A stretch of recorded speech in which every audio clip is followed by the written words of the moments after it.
The New York Knicks are figuring it all out on both ends of the floor as Jalen Brunson and Karl Anthony Towns have beaten any allegations of not being as good as they could possibly be with this New York Knicks team, while players like Mikal Bridges and Cameron Payne are really figuring it out as well.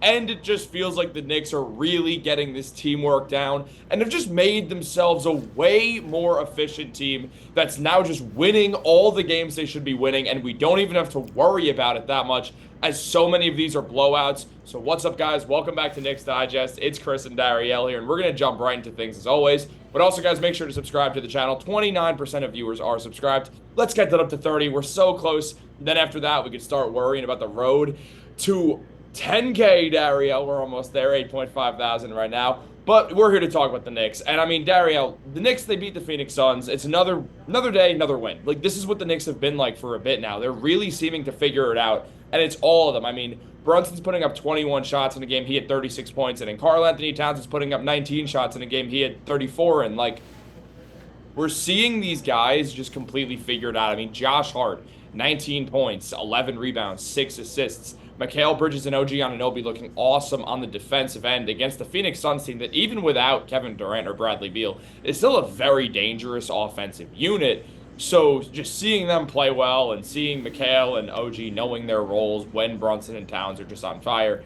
Obviously, it's a while away, but it makes it feel like this team is going to be super dangerous in the playoffs, especially when you have a guy like Mitchell Robinson back on the team, where you're going to really be able to have rim protection if you want to use it and have Towns at the 4 or have Towns at a severe mismatch at the 5. Yeah, I mean, tonight's game, it was definitely encouraging. The one thing that I noticed is it seems like Cat and Brunson, it seems like they're just developing a really good chemistry. But whenever Brunson and Cat were going to get into their groove, I was a little worried that it was going to feel a little your turn, my turn-ish. And it just hasn't felt like that. Now, granted, Brunson, like we keep saying, Brunson notoriously, he has slow starts to the season. And they actually put up a graphic in the beginning of the game comparing his numbers from the beginning of last season and then the beginning of this season. So it's almost like MSG, Mike Breen and Jamal Crawford, they kind of, I don't know, I don't want to say that they know about it, but it's just something that if you pay attention to Jalen Brunson's game, like it's just something that he does. And it looks like he's breaking out of his shell. Yeah, I mean, everything looks good, man. Everything looks good. We're just chugging along. It would have been a super, super disheartening loss if we caught that L because everything was grooving, body, ball movement, the defensive intensity was there. I did notice something with Cat. Dude, I'm keeping that same energy that I kept for Julius Randle. I'm keeping the same energy for Cat. I'm going to be a critiquer. I'm not hating. I'm just critiquing. Something I've seen about Cat in his past plays, specifically in the playoffs, when he gets the ball at the top of the key, he does this like galloping put the ball on the floor, and then he takes these 2 ginormous steps, and he tries to Euro step. In the playoffs, that's not going to work. It's going to work in the regular season, and I remember specifically against the Memphis Grizzlies in the first round, he had hella trouble because he was catching offensive fouls, dumb fouls, just really low IQ kind of stuff. And it looks cute now in the regular season, like he was able to get past Nurkic, but in the playoffs where teams are able to focus in on you a lot more, I just don't know if that's going to be able – I don't know if that's going to fly for Cat. And I know I'm getting way ahead of myself, but these are the little things that I'm looking at. I'm trying to see if Cat is like evolving as a player. And even though he's putting up good numbers, he looks the same from what he did in Minnesota. The shot is falling, of course. He's shooting it at a better clip. All that is great. But just the way he's getting his points, I don't know. It's still giving me Minnesota vibes. And we're not really gonna find out until the playoffs. So everything he's doing now in the regular season is great. Chef's kiss. I just don't want him to develop these bad habits and then carry it into the playoffs, which is what I've seen in the past with Cat. So, Yeah, and I mean, in fairness, I also did mention the playoffs. So, I mean, true. it's just looking at this Knicks team, it's one of these things where with the way last year ended, all you're going to be thinking about is how do we come back from this? What do we respond with? We just made these moves. We're now supposed to be going to the Eastern Conference Finals. And given they're supposed to be the team that loses to the Celtics, but they're supposed to go to the Eastern Conference Finals. Right. And they definitely give the Celtics a run for their money. Like, they're clearly a good team. They're built in a very good way to beat Boston. Brunson's notoriously good against them. It's not like it's an impossible hill to climb, but it is, I think, kind of fair for everything we look at, especially when trading a lot for a guy like Towns. And given Julius, as you mentioned, he did have his struggles in the playoffs with New York. I always thought he'd be able to bounce back. He just never really got the chance because of the injuries. Right. With Towns, yeah, he's sometimes not putting it together in the playoffs. It's definitely something to be aware of and worry about.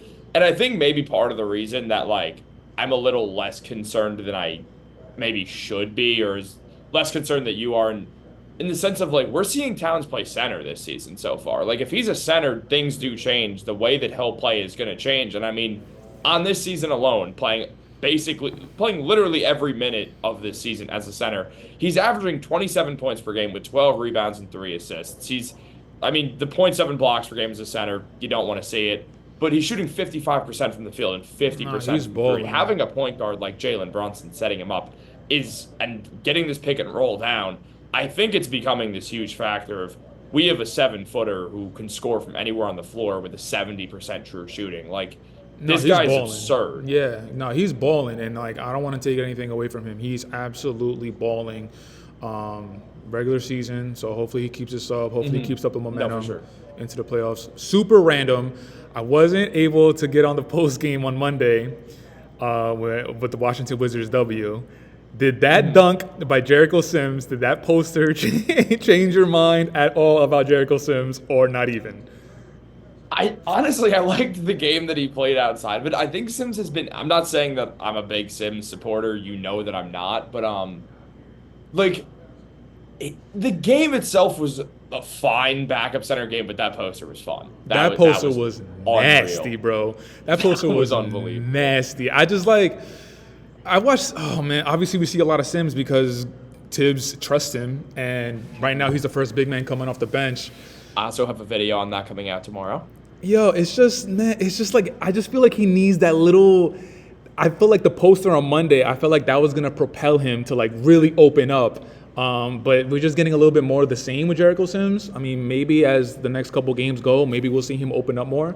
But I feel like with Jericho Sims, man, he just needs that extra little bit of like a hand on the back. It's like someone patting him on the back and being like, yo, you're good, bro. You're good. Like, just you're good. Don't worry.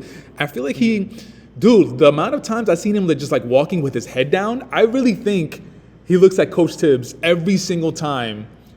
Where if he touches the ball, if he gives up a dribble handoff, if he doesn't get the rebound, he's always looking at the sideline. And I think that's what's really like holding him back. I don't know. I might be looking way too much into it, but shout out to Jericho Sims, man. Yeah, I mean, I honestly think he's playing better. Like, I think he's getting it together as the season goes on. His performance has gotten more steady. Like, he's still never going to be anything on offense. Like, probably not. Like, the way his game is. You sound so not convincing when you're saying that. Well, I mean, look, I don't think Jericho Sims is the long-term option as their backup center. I think he's actually incredibly a short-term option in the sense that this just sounds like I'm bashing Jericho Sims, and I'm a Knicks fan. I'm obviously we're keeping it real. Jericho Sims. But, like, I mean, come on. Precious is going to walk in and take that backup big man job right back. Like, he's just going to. Or maybe Tibbs plays them both, and that's how he goes to a 9-man rotation as he plays Sims and Precious together. We saw that a lot last season, and I mean, Sims does look good over the last few games where Tibbs might want to play them together while Precious gets back to full strength hamstring-wise, so he's not the only big man out there. But it's definitely something interesting to think about. Yeah, Coach Tibbs, I think he said one of the quotes prior to today's game, I think he said Precious is expected to get back into the lineup later on this road trip. I forgot when exactly. I don't think it's Utah on Saturday. I think it might be the game after that, but that'd be huge. Yeah, I think we're going to see Precious on this road trip, so we'll see what happens. I guess to close out the video, the minutes that the players played tonight, because that's something else we got to keep track of. OG played 35. Facts. Josh Hart played 40. Yeah, Mikal 40. Josh Hart basically played 40. Karl Anthony Towns 34. Jalen Brunson, 36. These guys are playing 35 minutes and above the starting five. I mean, I don't really know what to say at this point. Like, Coach Tibbs is notoriously known for that, but, like, are you worried about it? Absolutely. 100%. Yeah. Like, OG routinely misses 20 to 25 games in a season. He's done this basically every single season since he was a rookie. He's played less than 70 games. I don't think he's had a 70-game season since his rookie year, and if he does, it's been one other one a few years later. I mean, Towns has been mainly healthy until he had a long-term injury that kept him out 50 games 2 years ago, and then missed like 20-something last season also. But it's like you're just playing with fire, and Tibbs got away from doing this so much last season, where you have to imagine when guys or when Precious comes back, like, I feel like that'll definitely be an impact where maybe he does move Precious to the 4 and have Sims at the 5 and have Payne and someone else, whether it be Pacome or someone else in there. But what is Tibbs supposed to do? Like, he's not playing Jericho Sims 20, 25 minutes. He's not playing Tyler Kolek 20, 25 minutes. Cameron Payne right now, because Deuce is out, Cameron Payne's the only person that I could see play 20 or more minutes, and he played 26 tonight. So, like, I get all the criticism with Tibbs, but at the same time, it's like he's kind of in a tough spot right now. Like, he has to do that. I know what you mean. Like, the bench is weak right now. Yeah, the bench is depleted. I think getting Deuce back, which he should be back soon, is just knee inflammation, and getting Precious back, like, you have at least those two and Cameron Payne who will be playing legitimate minutes off the bench. The question is, who's the last guy? Are you going to roll smaller with like a forward or a wing with like Matt Ryan or Pacome Dadier or eventually Landry Shamet, or are you going to roll bigger and go with Jericho Sims or potentially Ariel Hukporti? But you have to imagine that'll be a 9-man rotation, and he'll get things back to what he usually does, is my guess. Let me show some love to Campaign. Campaign, 12 points, 4 of 9 from the field, 45%, 2 of 6 from three-point line. Regular season, I'm gonna keep it. He was good in the playoffs. I'm gonna keep it at that. Per 36, playoffs, per 36 minutes, he was attempting 10.6 threes per game. Cameron Payne, per 36 minutes, 4.7 threes made and 10.6 threes attempted. Cameron Payne is nice in the playoffs. Wait, how many minutes he averaged in the playoffs? 12. 12 minutes, and he averaged 44% from 3. On 10 attempts. Well, no, that's per 36 minutes. It's 3.6 threes attempted. Okay, so 3.6 three-pointers attempted, and he made how many?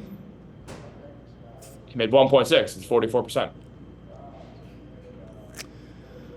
Okay, the volume. He's a bench player. Bench players play 12 minutes per game in the playoffs, especially when Deuce McBride is also a guard. Listen, man, you're the stats guy. I'm more of the eye test guy. Per 36, all that stuff. I understand it, but I don't know, man. I'm just not.